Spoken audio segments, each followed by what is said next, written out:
Kalau minum teh panas-panas memang sedap. Menu ni dah lama tapi sebab mengidam rasa nak buat pula. Tapi kali ni versi yang lebih sihat. Jom buat! Mula-mula kita kena didihkan air, kemudian rebus sagu selama 10 minit. Sambil tu kena sentiasa kacau untuk elakkan sagu melekat. Kalau dah separa transparent atau kembang macam ni, maknanya dah siap masak. Biarkan sagu dalam periuk ni selama 10 minit lagi. Untuk menu ni, kita gantikan gula pasir kepada stevia. Stevia ni manis macam gula tetapi tiada kalori dan tiada aftertaste. Stevia ni juga boleh diletakkan di dalam masakan juga tau. Okey, kemudian kita boleh kisar strawberry dan tambahkan sedikit air.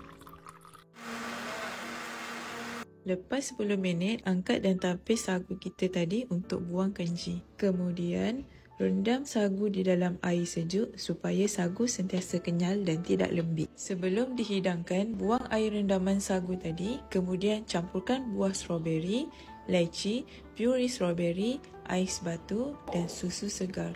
Kemudian kacau.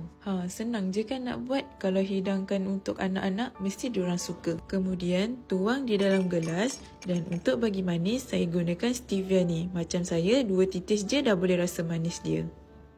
Yang penting lebih sihat, 0 kalori dan tiada aftertaste.